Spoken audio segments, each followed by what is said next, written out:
بسم الله الرحمن الرحیم. سلام علیکم و رحمت الله. آیا تا به حال شبهایی را تجربه کرده اید که خواب از چشمانتان گریخته باشد، ذهن پر از قلب نارام و اضطراب‌هایی که مجال آرامش نمی‌دهند؟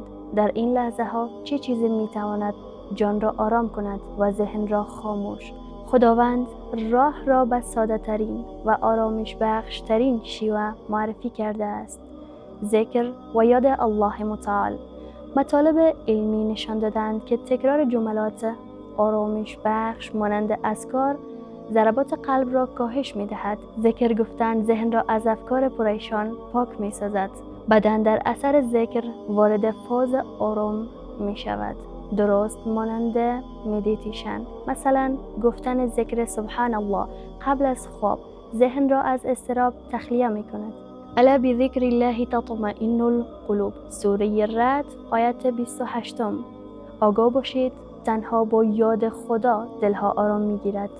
واذکر ربک فی نفسک تضرعا و خیفه. سوره اعراف آیت 205. پروردگارت را در دل با تضرع و ترس یاد کن، بدون صدای بلند. در صبح و شام رسول خدا صلی الله علیه و سلم فرمودند وقتی به بستر خواب می روید وضو بگیرید، سپس بر پهلوی راست بخوابید و بگویید اللهم انی اسلمت نفسی الیک.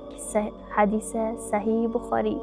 این دعا تسلیم و آرامش را به جان فرد می بخشد. ذکر قبل از خواب انسان را در پناه الله قرار می دهد و شیطان را از او دور می سازد. یک دفتر ذکر شبانه تهیه کنید.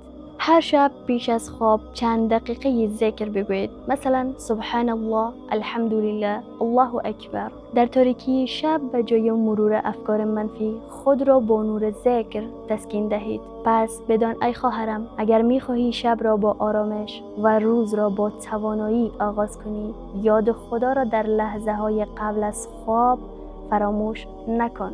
ذکر خدا نه تنها قلب را آرام می کند، بلکه خواب را شیرین و فردا را پربار می سازد. با ما باشید در بخش بعدی از برنامه بدان ای خواهرم. سلام علیکم و رحمت الله.